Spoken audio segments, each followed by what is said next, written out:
Nos quedamos viendo ayer que otra de las razones por las que encarnó el Hijo de Dios fue para presentarnos el hombre ideal.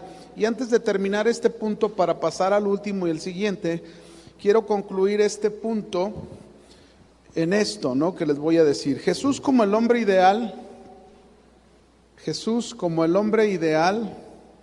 nos enseña qué es lo más importante para la vida, nos enseña qué es lo más importante para la vida de un cristiano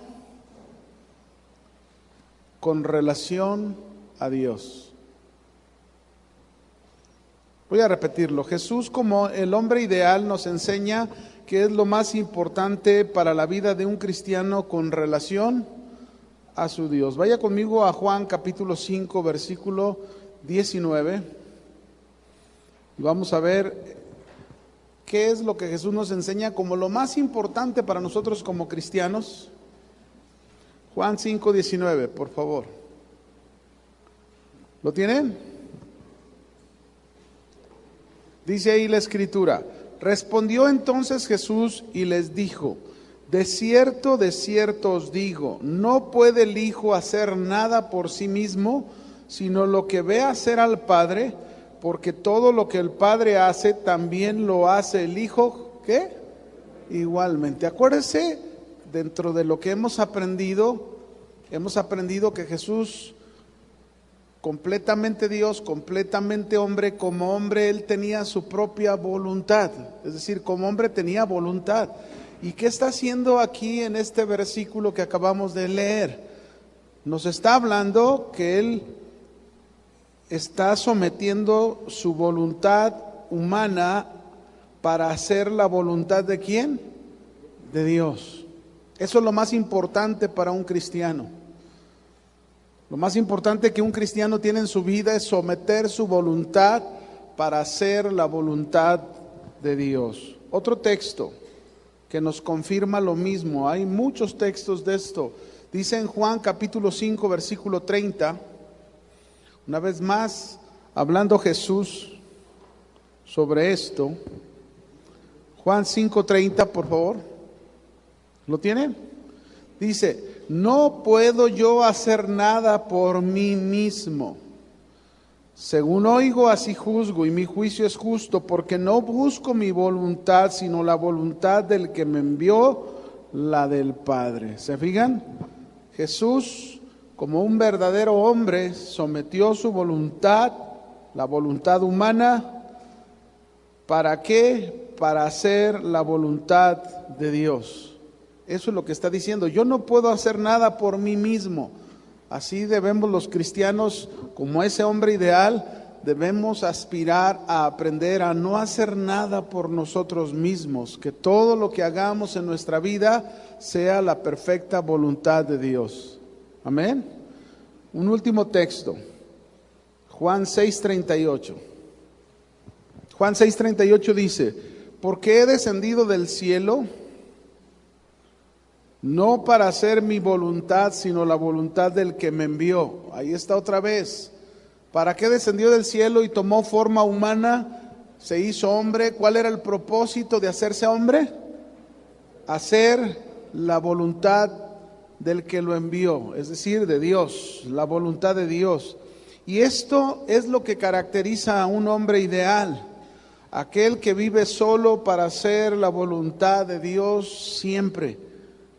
Y eso es lo que tú y yo tenemos que preguntarnos: ¿qué tanto estamos haciendo la voluntad de Dios? ¿Qué tan dedicados estamos para someter nuestra voluntad a Dios y dedicados en practicar la voluntad de Dios en nuestra vida? ¿Qué tan dedicados estamos, mis hermanos? Eso es lo que debemos hacer. Juan el Bautista llegó a decir, fíjense bien, relacionando esto con la voluntad de Dios, él llegó a decir: es necesario que yo mengüe, que yo desaparezca para que Cristo crezca. Este es el fin en la vida de cada uno de nosotros: dejarnos transformar de tal manera que hacemos la voluntad de Dios. Esa es la segunda razón del por qué Jesús se encarnó. Vamos a la tercera y última razón de su encarnación. ¿Cuál es la tercera? Que son importantes cada una de ellas. Una, revelar a Dios a los hombres. La segunda, revelar el hombre ideal. Y la tercera es ofrecer un sacrificio perfecto por el pecado. Ofrecer un sacrificio, ¿cómo? Perfecto por el pecado. Fíjense bien, mis hermanos. Era necesario un hombre perfecto, un hombre sin mancha, sin pecado, sin contaminación, que fuera capaz de representar a los hombres de la tierra para librarlos de sus pecados. Era necesario. Pero no había un hombre así, ¿verdad que no? No lo había, hasta que Cristo vino, se encarnó, creció, se desarrolló, y cuando empezó su ministerio, a sus 30 años, en 3 años, que fue lo que duró su ministerio, Cristo pudo presentarnos a nosotros una vida de un hombre sin pecado, una vida de un hombre perfecto, que cumplía todas las expectativas para representarnos a nosotros los hombres. Dice en Hebreos 9:14. Hebreos capítulo 9, versículo 14. ¿Lo tienen? Dice: ¿cuánto más la sangre de Cristo, el cual mediante el Espíritu eterno se ofreció a sí mismo, ¿cómo? ¿Sin qué? Sin mancha a Dios. Ahí está un hombre sin pecado. Esto es lo que quiere decir sin mancha, ¿no? Limpiará vuestras conciencias de obras muertas para que sirváis al Dios vivo. Es decir, se requería un sacrificio de un hombre perfecto para representar a todos los hombres. Los sacrificios que había no eran perfectos. Primera de Pedro, capítulo 1, versículo 19. Vamos a seguir viendo a este hombre, como este hombre, en su tercera razón de encarnación, podemos ver que era la persona idónea para morir por ti y por mí. Primera de Pedro 1:19, ¿lo tienen? Sino con la sangre preciosa de Cristo, y note lo que dice, como de un cordero. Note esto, ¿cómo? No es un cordero, ¿verdad? Es una comparación con lo que se ofrecía en el pasado, como de un cordero sin mancha y sin contaminación. ¿Cómo era la vida de Jesús? Limpia, libre de pecado. Por eso pudo ir a la cruz y ofrecerse en ese único sacrificio por nosotros. Ahora vamos a ver un texto que nos habla cómo los sacrificios que se hicieron no eran perfectos. El único perfecto en sacrificio fue Cristo. Hebreos capítulo 10, versículo 1. Hebreos 10:1. Es un poquito largo, del 1 hasta el 14, pero aquí nos aclara lo que estamos hablando. Hebreos 10:1. ¿Lo tienen? Dice: porque la ley, teniendo la sombra de los bienes venideros, no la imagen misma de las cosas. Note desde aquí cómo nos está diciendo que las cosas del pasado solamente eran una sombra. No era la realidad se iba a manifestar en Cristo. Dice, la imagen misma nunca puede, por los mismos sacrificios que se ofrecen continuamente cada año, hacer perfectos a los que se acercan. De otra manera cesarían de ofrecerse, pues los que tributan este culto, limpios una vez, no tendrían ya más conciencia de pecado. Pero en estos sacrificios cada año se hace memoria de los pecados, porque la sangre de los toros y de los machos cabríos, ¿qué pasa? No puede quitar los pecados. Fíjense cómo los sacrificios Dios los había ordenado y se debían de hacer, pero eso simbolizaban a Cristo, solamente apuntaban a Cristo, esperando que Cristo surgiera. Por eso dice aquí que estos se ofrecían muchísimos, por lo cual entrando en el mundo, dice Cristo, está hablando, refiriéndose a Cristo, cuando vino, se hizo hombre, Él dijo esto: sacrificio y ofrenda no quisiste, Mas me preparaste, ¿qué le preparó? Cuerpo. Holocaustos y expiaciones por el pecado no te agradaron. Entonces dije, he aquí vengo, oh Dios, ¿para qué? Para hacer tu voluntad, como en el rollo del libro está escrito de mí, diciendo, primero, sacrificio y ofrenda y holocaustos y expiaciones por el pecado no quisiste ni te agradaron, las cuales cosas se ofrecen según la ley.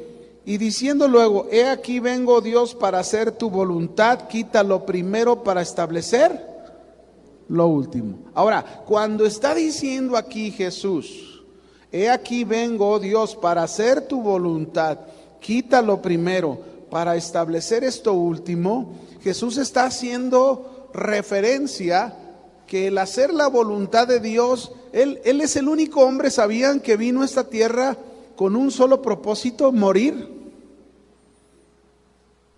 A eso vino. Jesús vino ¿a qué? Esa era la voluntad de Dios. Y Él vino a hacer la voluntad de Dios, a morir por los pecados de todos los hombres. A eso vino. Es lo que le está diciendo aquí. Y quita lo último y establece lo primero. ¿Qué quiere decir? Que se terminaría el antiguo pacto en Cristo al morir en la cruz, al ofrecer su sacrificio de Cristo. Como es perfecto, no tiene que hacerlo muchas veces. ¿Cuántas veces lo tiene que hacer? Una. Lo hizo una sola vez. Y con eso Él estaba estableciendo un nuevo pacto. Por eso quita lo antiguo, el antiguo pacto, y establece lo nuevo, que es el nuevo pacto. Eso es lo que se refiere. Y sigue diciendo, en el verso 10, en esa voluntad somos santificados nosotros, los creyentes, mediante la ofrenda del cuerpo de Jesucristo, hecha una vez para siempre. Y ciertamente todo sacerdote está día tras día ministrando y ofreciendo muchas veces los mismos sacrificios que nunca pueden quitar los ¿qué? Pecados. Así que si tú piensas y tú dices, yo voy a ir a la iglesia todos los domingos y por ir a la iglesia todos los domingos mis pecados van a ser perdonados, déjame decirte que eso no quita pecados. El único que puede limpiar tus pecados se llama Jesucristo. Amén. Es el único. Concluimos, mis hermanos, este pasaje. Los sacrificios de animales y la multitud de ellos que se ofrecían en el tabernáculo o en el templo, estos no eran perfectos. Repito, los sacrificios de animales y la multitud de ellos que se ofrecían en el tabernáculo o en el templo, estos no eran perfectos. Estaban solo esperando el sacrificio perfecto por el pecado que fue el de Cristo Jesús. Ahora, hagamos esta pregunta aquí, porque aquí queda algo importante con Jesús. ¿Por qué fue un sacrificio perfecto? El de Cristo. ¿Por qué fue un sacrificio qué? Perfecto. Porque Jesús era un hombre y no un animal. Acuérdese que los sacrificios anteriores a Cristo, ¿qué era lo que se ofrecía? Animales. Cristo es un hombre. Los animales en nada se compara con los hombres. Solo eran los animales en el Antiguo Testamento representativos, ordenados por Dios. Así que cuando Cristo, mis hermanos, se ofreció en sacrificio, fue un sacrificio perfecto porque en primer lugar era un ¿qué? Hombre. En segundo lugar era un hombre perfecto, sin mancha, sin pecado. Por eso fue un sacrificio perfecto. Amén. Acuérdense, mis hermanos, hablando de este sacrificio perfecto, que cuando el Hijo de Dios vino a este mundo y se encarnó y fue hombre, una de las primeras cosas que enseñó Jesús es que Él dijo, yo no vine para quebrantar la ley. Vamos a Mateo 5, 17 al 19. Ningún hombre había podido lograr lo que este hombre ideal había logrado, Jesús. Ninguno. Y vamos a ver qué fue lo que logró, porque su sacrificio fue perfecto. Mateo 5, 17 al 19, ¿lo tienen? Dice ahí: no penséis que he venido para abrogar la ley, es decir, para quebrantarla, para abolirla, para quitarla. No he venido para eso. Dice: no he venido para abrogar la ley o los profetas, que se refiere, estas dos líneas nos está hablando del Antiguo Testamento. Él no vino a abrogar, Él no vino a quebrantar ni a quitar el Antiguo Testamento. No he venido para quitarlo, abrogar otra vez, sino para cumplir, dice Jesús. ¿Para qué vino Jesús? Ahora, aquí es donde está el secreto, que Él fue, aparte de ser como hombre perfecto, sin mancha, sin pecado, sin contaminación. Este es el punto crucial. Ningún hombre había sido capaz de cumplir toda la ley. ¿Cuántos? Pero ¿saben quién estaba cumpliendo la ley en este momento? El único que cumplió la ley fue Cristo. Y cuando un hombre cumple la ley, cuando alguien cumple la ley tal cual como la ley lo demanda, entonces ese hombre está por encima de la ley. A eso vino Cristo, a cumplirla. Por eso ahora en Cristo Jesús la Biblia nos pone por encima de la ley. La gracia, ¿verdad? ¿Cuántos recibieron la gracia en Cristo Jesús? Hoy decimos, ya no estamos bajo la ley, estamos bajo ¿qué? La gracia. Algunos se equivocan porque piensan que decir estar bajo la gracia ya no necesitan cumplir la ley. No, acuérdense que Cristo, ¿qué hizo Cristo? Cumplió la ley, está por encima de la ley. Es decir, que tú y yo en Cristo podemos ser capaces de cumplir la palabra de Dios y en Cristo estar por encima. Por eso cuando tú lees los frutos del Espíritu Santo que dice en Gálatas 5, versículo 22, mira cómo dice ahí.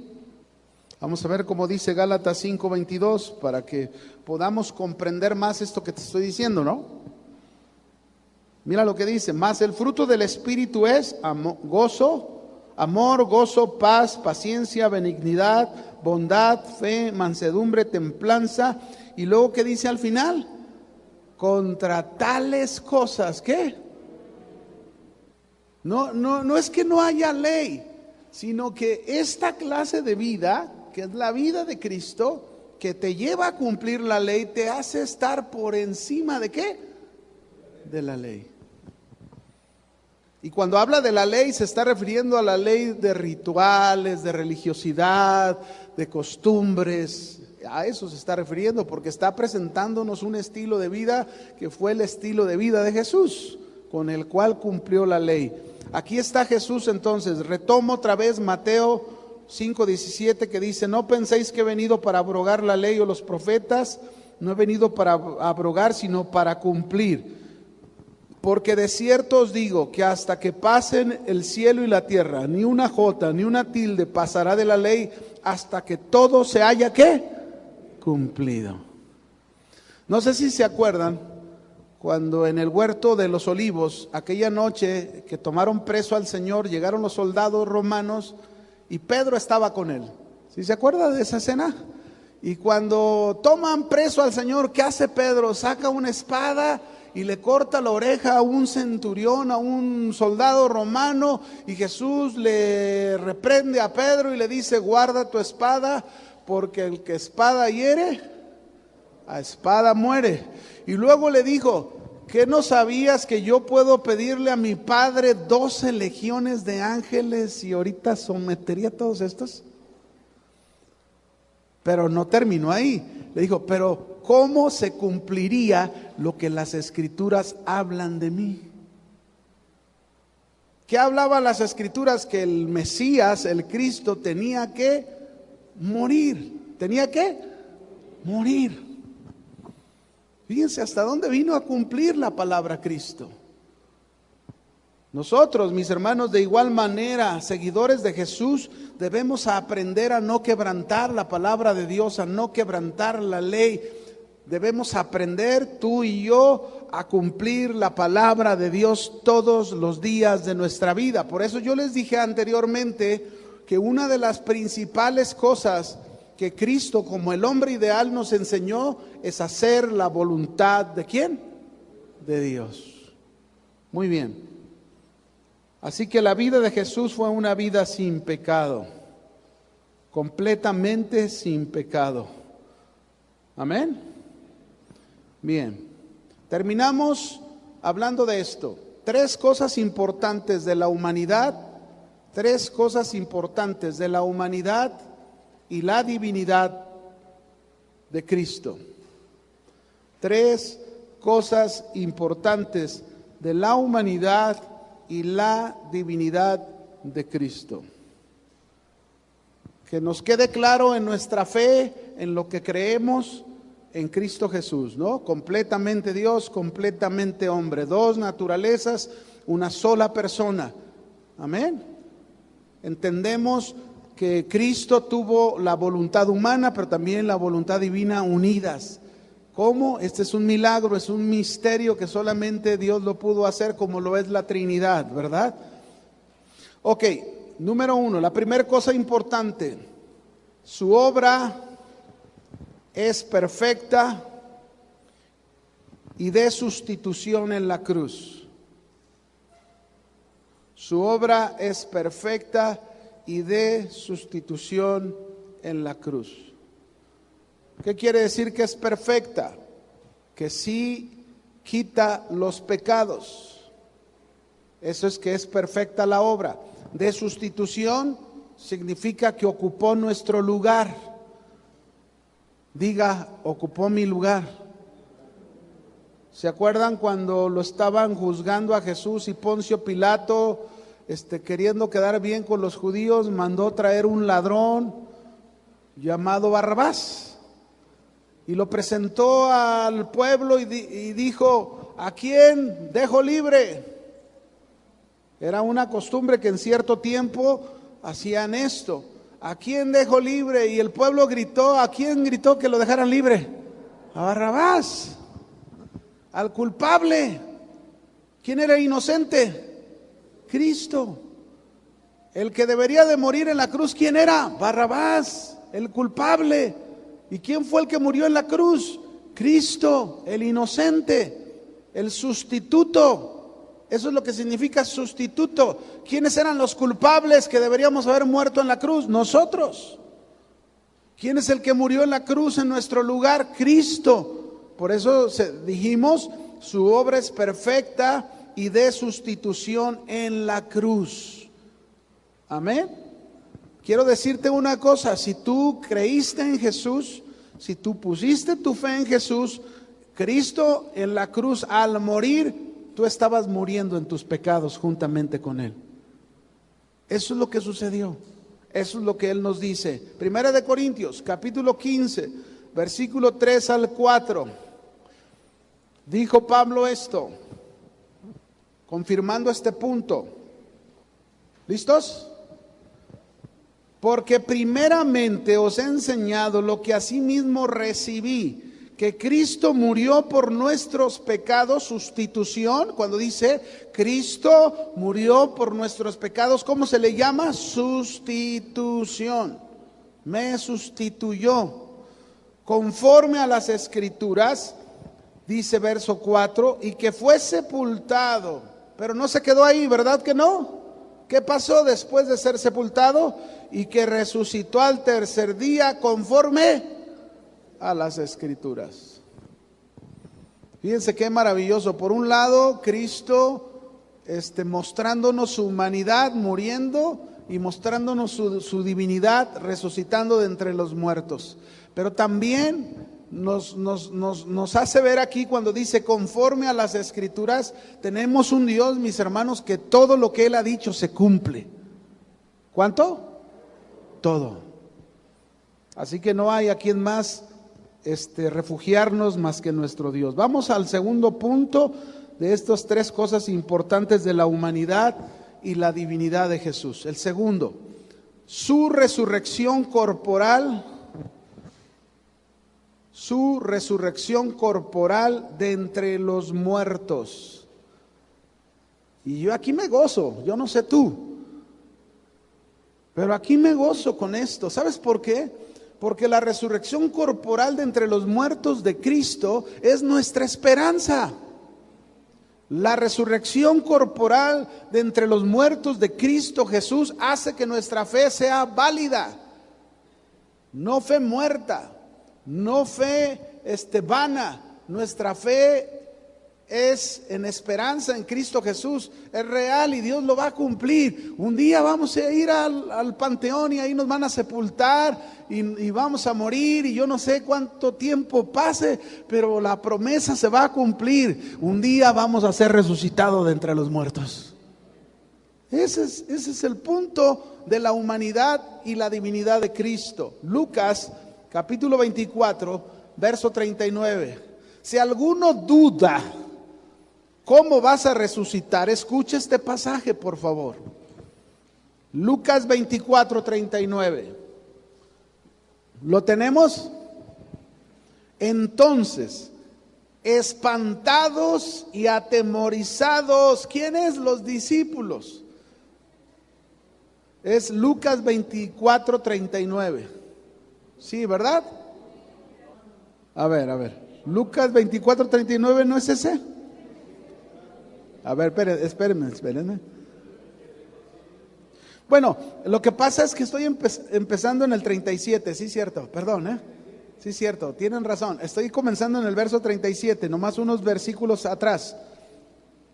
Perdón, nada más recórrase 2 versículos y ahí comenzamos. Ahí sí dice lo que dije, ¿no? Ok, pero vamos a ver el 39, de todos modos no se preocupe. Entonces, espantados y atemorizados, pensaban que veían ¿qué? A ver, aquí vamos a detenernos tantito y vamos a reflexionar. Se está refiriendo cuando Jesús se les aparece después de haber resucitado de entre los muertos, una de las tantas veces que lo hizo, se les aparece a sus discípulos. ¿Cómo estaban sus discípulos? Dice, espantados. Y cómo no, mis hermanos, cómo no. ¿Cuántos de ustedes alguna vez así, honestamente, han visto un resucitado levantarse? ¿Les ha tocado? ¿A ninguno? Nunca se me olvida la experiencia del hermano Toño Lázaro.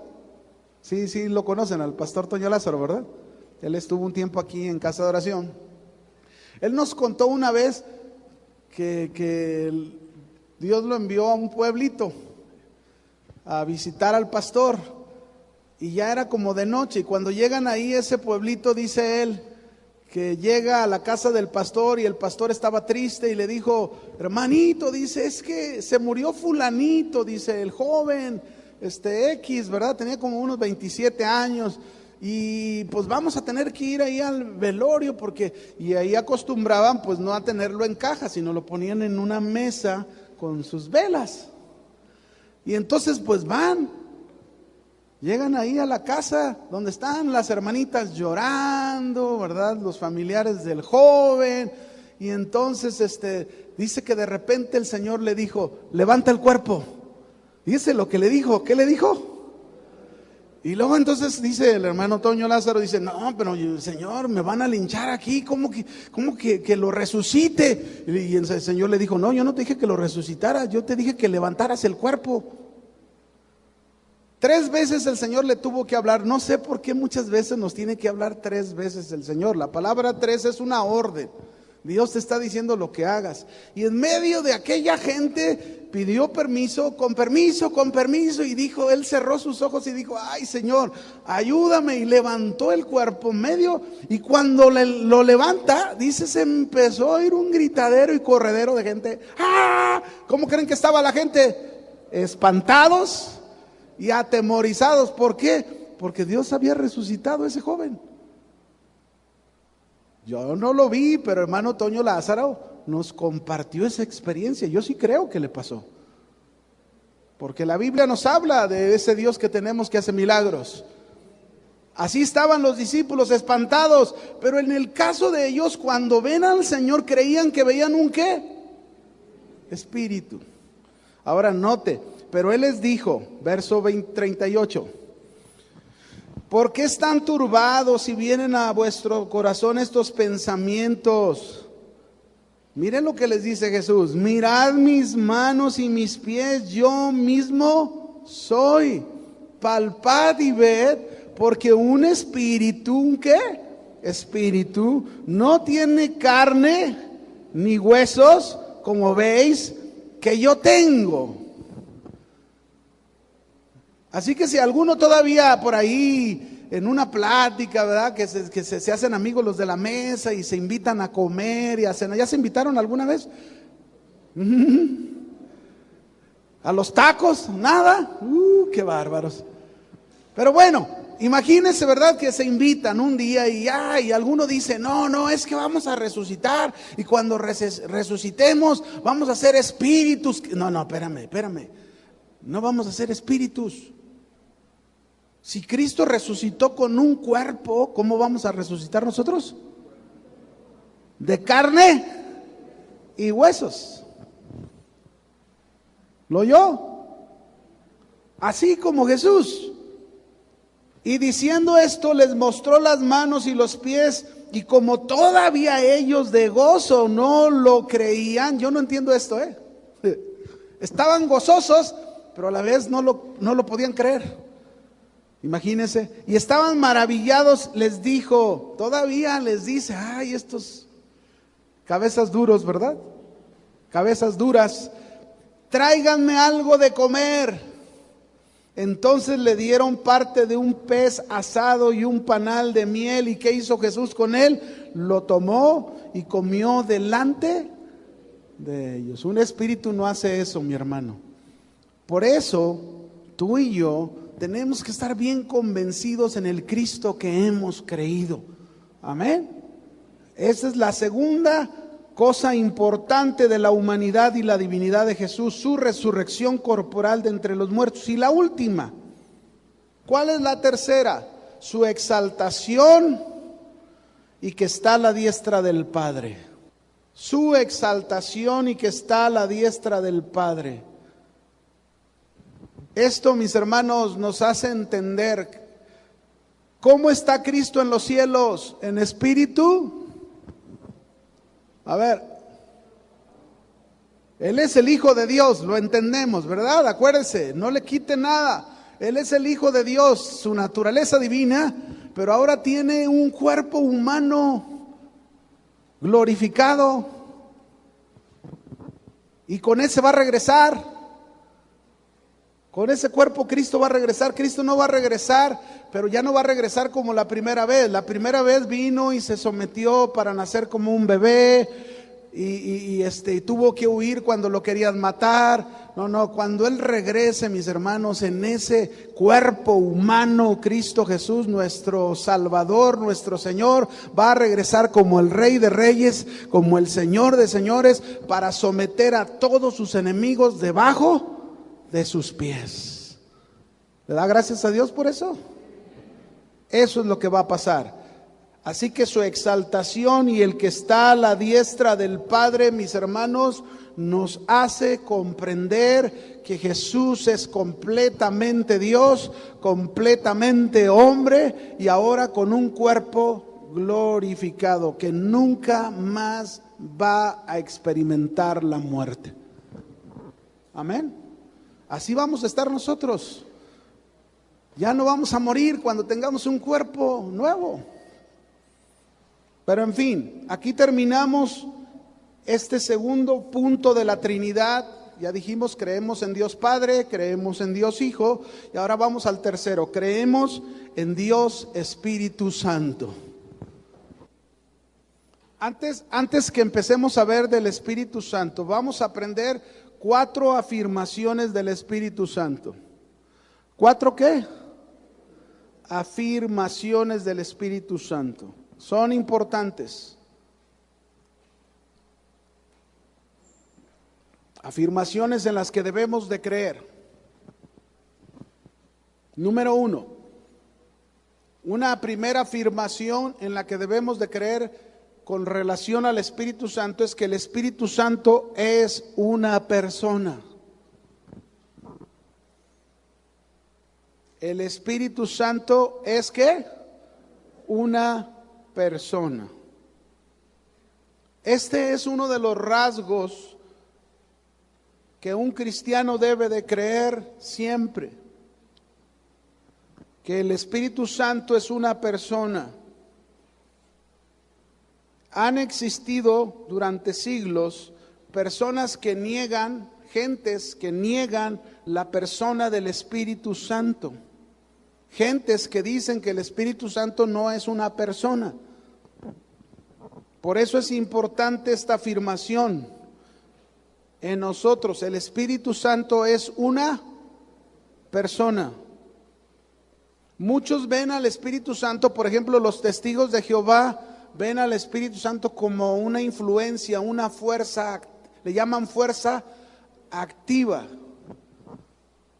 Y una fuerza activa no piensa, una fuerza activa no tiene emociones, no habla, no decide. Y vamos a ver cómo el Espíritu Santo, hay muchos versículos, pero infinidad de versículos, que se nos es presentado como una persona, con características de una persona.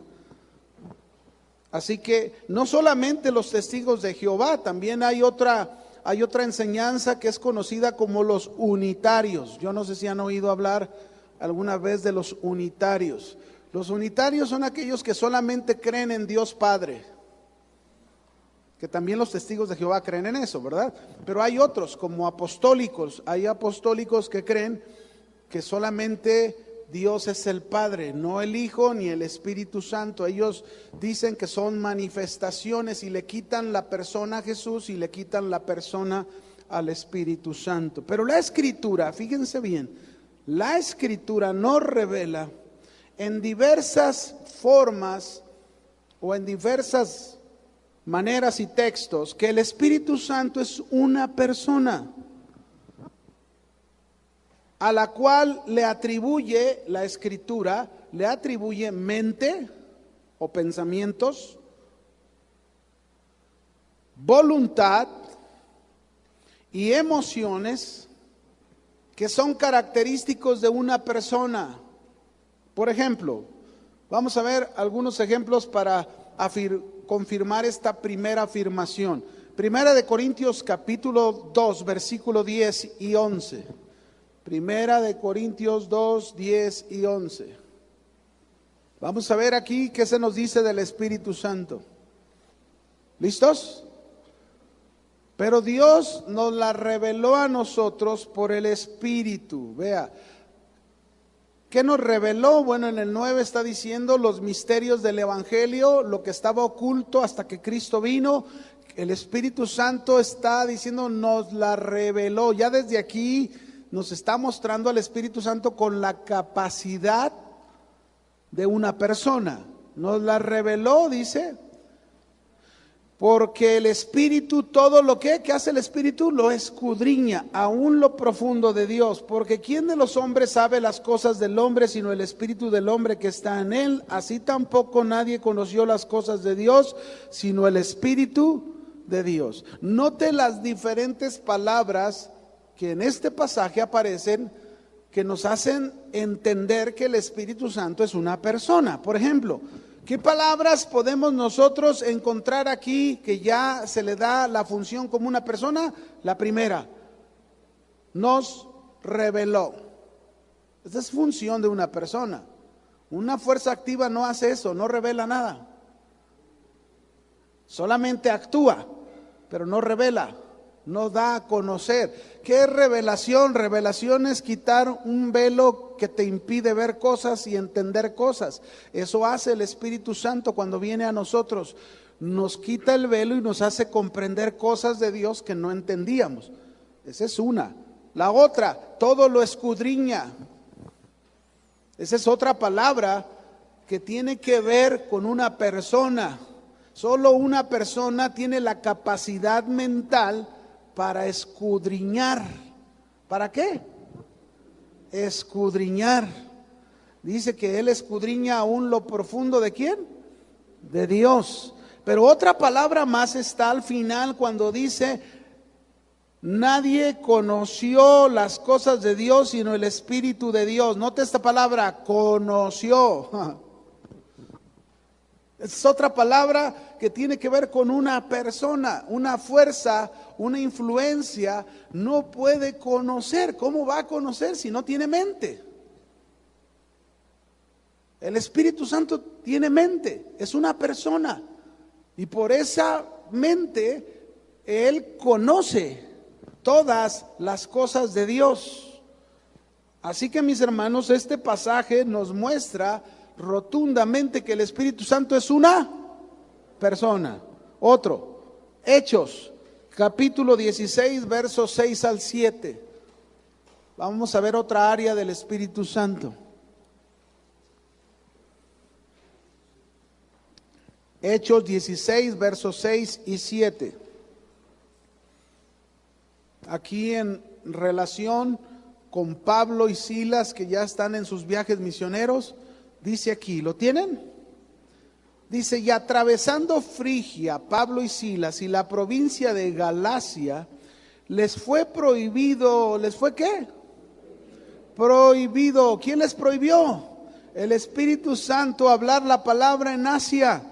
Y cuando llegaron a Misia, intentaron ir a Bitinia, pero el Espíritu, ¿no qué? Otra vez, ahí está el Espíritu Santo. Aquí hay palabras en este pasaje que nos demuestra que el Espíritu Santo es una persona con voluntad personal y autoridad. ¿Con qué? Voluntad como persona y autoridad. ¿Qué hizo el Espíritu Santo? Se los prohibió. Una fuerza no puede prohibirte nada.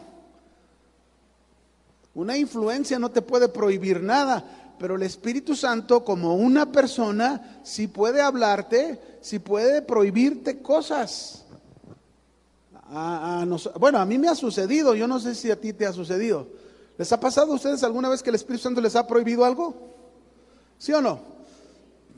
Yo uso mucho el ejemplo de que una vez en Día de las Madres, le pregunté a mi esposa, ¿a dónde quieres ir a desayunar? Y me dijo, ahí al mercado de Santa Teresita. Y, ¿te gusta? Pues vamos ahí pues. Y el asunto que cuando llegamos al mercado no hallaba un lugar donde estacionarme. Y ya me había pasado un lugar y entonces venía una cuñada y mi hijo y les dije, bájense y ahí párense mientras le doy la vuelta para que me guarden el lugar. Y se bajaron. Yo di la vuelta, pero cuando di la vuelta vi un lugar mejor. Y me paré y me alcanzó a ver mi hijo y mi cuñada, pero mi hijo llegó corriendo asustado, papá, aquel señor del carro nos echó encima, casi nos atropella a mi tía y a mí. Y cuando me dice eso, pues haga de cuenta que me sale el hombre verde. ¿A usted le sale el hombre verde o no? Sí saben a lo que me refiero, ¿verdad? O sea, te enojas, te molestas. Entonces me enojé y bien enojado iba con el señor del carro, ahí voy caminando y que el Espíritu Santo me habla. ¿Quién me habló? Es una persona. Y me prohibió y me dijo, cuidado si tú le ofendes a ese señor, te las vas a ver conmigo. Así, tal como se lo estoy diciendo, así me habló. Y hagan de cuenta que el hombre verde se volvió gelatina. Se bajó.